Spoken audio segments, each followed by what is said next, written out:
जय श्री कृष्ण दोस्तों, आपका हार्दिक स्वागत करता हूं मैं अपने चैनल में। श्रीमद् भगवत गीता के हमने तकरीबन 9 श्लोक की चर्चा कर दी है। पिछले श्लोक कुछ ज्यादा आध्यात्मिक और ज्यादा गूढ़ रहस्य वाले थे। मुझे लगा थोड़ा ऐसा। अब से हम आज के परिप्रेक्ष्य में, आज के आधुनिक जीवन के परिप्रेक्ष्य में गीता की चर्चा करेंगे ताकि सबको काम आ सके।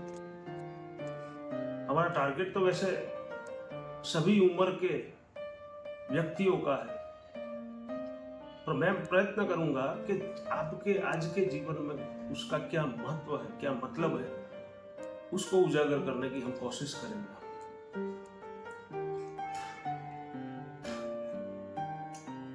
आगे 10वां और 11वां श्लोक आज हम चर्चा करने वाले हैं। श्लोक इस प्रकार है।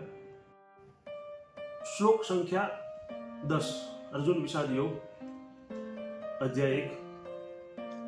अपर्याप्तं तदस्माकं बलं भीष्माभिरक्षितं पर्याप्तं विधिमे तेषां बलं भीमाभिरक्षितं।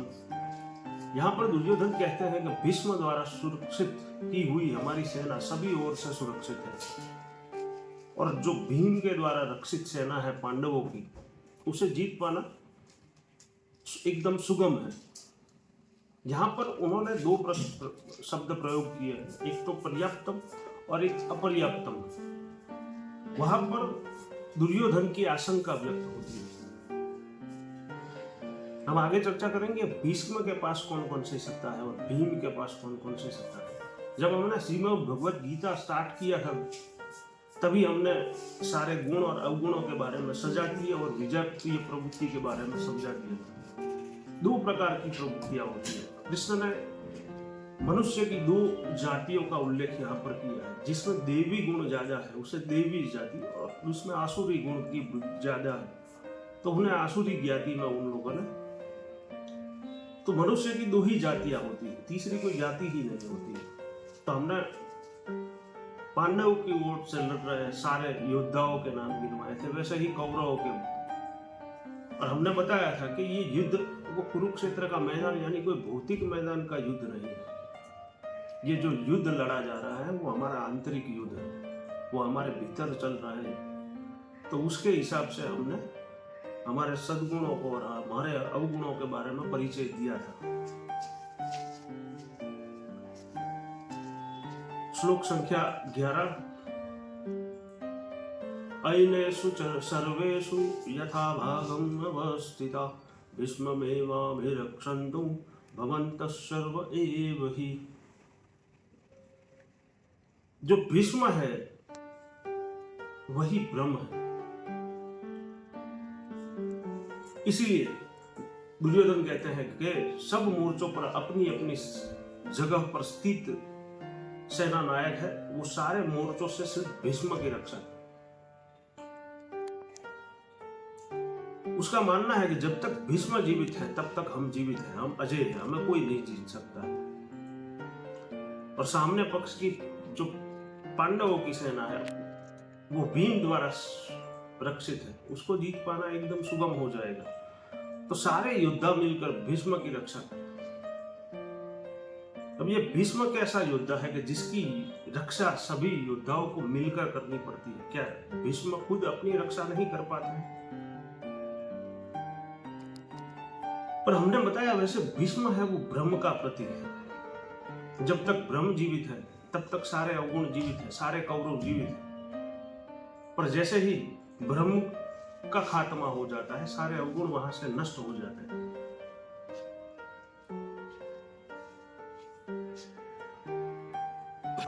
इसीलिए श्री तुलसीदास ने रामचरितमानस में कहा है कि महा अजय संसार रिपु जीति सकै सो वीर।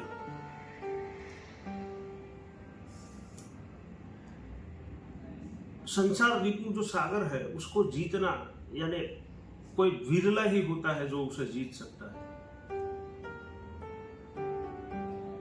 क्योंकि जब तक ब्रह्म जीवित है तब तक आपकी वासनाएं जीवित है, आपकी इच्छाएं जीवित है, आपकी विजातीय प्रवृत्तियां जीवित है, आपका अहंकार जीवित है। अब हम आज के परिप्रेक्ष्य की अगर बात करें तो विद्यार्थी की अगर बात करें तो बहुत से विद्यार्थी होते हैं जो अपने एक अच्छे भविष्य के लिए खूब सारी मेहनत करते हैं। कोई गवर्नमेंट एग्जाम की तैयारियां करता है, कोई कुछ अलग कोर्सेज करता है, कोई इंजीनियरिंग करता है, कोई डॉक्टरी करता है। सब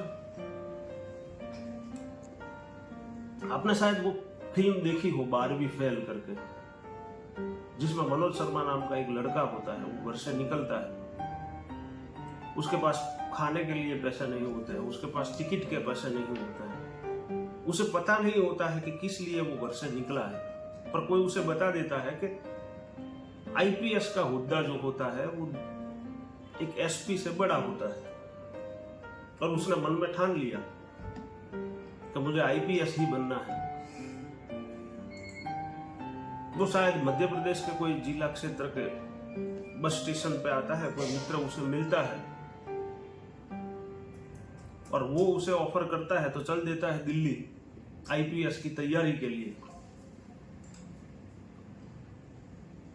वो लड़का 4 साल की मेहनत के बाद आईपीएस बनकर दिखाता है।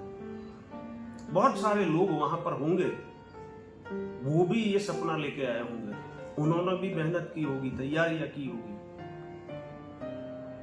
पर मनोज शर्मा ही क्यों आईपीएस बना? क्यों एक लड़का कोई 25 मार्क से पीछे रह जाता और अपने जीवन का लक्ष्य है उसको प्राप्त नहीं कर पाता है?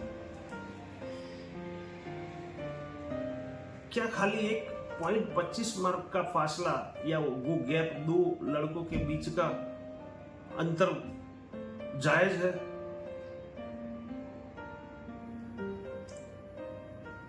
पर हमने जैसे बताया कि उसके लिए हमें हमारे अंदर के गुण और अवगुण को समझना पड़ेगा। आप पुराने वीडियो देखना, पांडवों की सेना का नायक हमने धृष्टद्युम्न को बताया, जो दृढ़ निश्चय का प्रतीक है। कौरवों की सेना का नायक वो द्रोणाचार्य है, जो द्वैत का प्रतीक है। जब आपके मन में दो ख्याल आ जाए, जब आपका मन दो तरफा हो जाए ना, तो आपको किसी भी लक्ष्य प्राप्त करना इतना ही कठिन हो जाता है, मुश्किल हो जाता है, या फिर असंभव हो जाता है। जब तक दृढ़ निश्चय आपके साथ नहीं है, तब तक आप चाहे कितनी भी मेहनत कर लो, आप आपके लक्ष्य तक नहीं पहुंच पाते। यहां श्लोक में भीम की बात की है। भीम को हमने पहले बताया था भाव रूपी भीम, जिसका श्वास ईश में लीन है, ईश्वर में लीन जिसका श्वास ही है, ऐसा भीम। भाव का मतलब श्रद्धा। वो अटूट श्रद्धा होनी चाहिए। श्रद्धा में इतनी शक्ति है कि आप जो चाहो वो प्राप्त कर सकते हो। आपने शायद एक किताब पढ़ी हो, नेपोलियन हिल की वो किताब है, थिंक एंड ग्रो रिच, जिसका पहला चैप्टर ही विश्वास का है। विश्वास, श्रद्धा या फिर भाव, जिसमें इतनी शक्ति होती है कि जो आप चाहो वो आप प्राप्त कर सकते हो। अगर आपने सोचा कि मुझे कलेक्टर बनना है, तो आपके लिए वो मुश्किल नहीं होगा। पर आपके मन में द्वैत नहीं आना चाहिए, आपके मन में भ्रम नहीं आना चाहिए, आपका विश्वास इतना मजबूत होना चाहिए। श्रद्धा में ताकत होती है, पर उतना ही श्रद्धा का स्वभाव जो होता है कोमल होता है। अगर कुछ भी शंका हमारे मन में आ जाती है, तो फिर श्रद्धा डगमगा जाती है, फिर उसको जीतना सुगम हो जाता है। जैसे दुर्योधन ने बताया,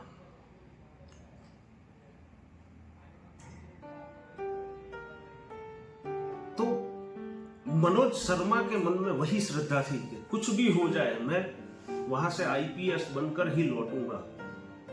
उसके मन में कोई दूसरा विकल्प ही नहीं था। अगर विकल्प होता कि वापस आकर मैं खेती करूं, या फिर वापस आकर मेरे पिताजी की दुकान पर बैठूं, या फिर उनकी फैक्ट्री संभालूं, तो शायद ये उनके लिए मुश्किल हो जाता।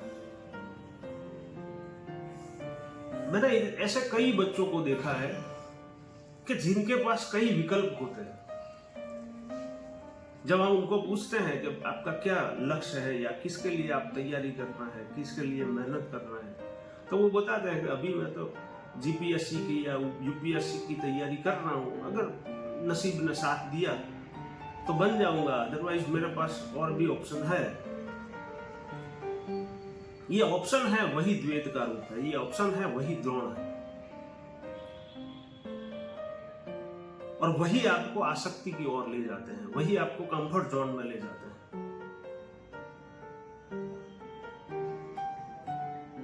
तो यहां पर आपको सारे पात्रों को समझना पड़ेगा, उसके स्वभाव को समझना पड़ेगा और उसको आपके जीवन में उतारना पड़ेगा। तो आपके लिए कोई लक्ष्य दूर नहीं है।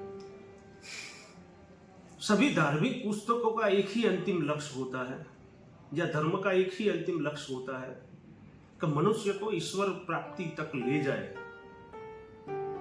पर ऐसा जरूरी नहीं है कि आप भौतिक संसाधनों के लिए कर्म ना करें या उसके लिए कामना ना करें।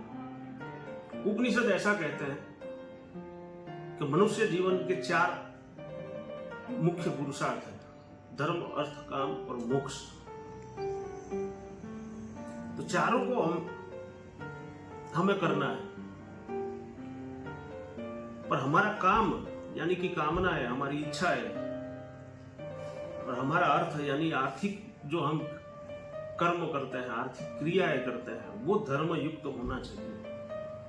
तब जाके आप मोक्ष की प्राप्ति कर सकते हैं। तो ऐसा जरूरी नहीं है कि हर समय आप सिर्फ ईश्वर की कामना करें और आपका काम काज छोड़ दें, या फिर सभी भौतिक सुख संसाधनों का त्याग कर दें और आप फकीरी ले लें। ये भी जरूरी नहीं है। पर आप जो कर्म करते हैं, जो काम करते हैं, जो आपकी ड्यूटीज है, जो आपके कर्तव्य है,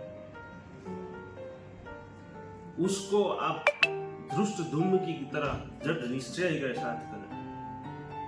आपके पास भीम की तरह श्रद्धा होनी चाहिए, विश्वास होना चाहिए, तभी वो कंप्लीट हो जाएंगे।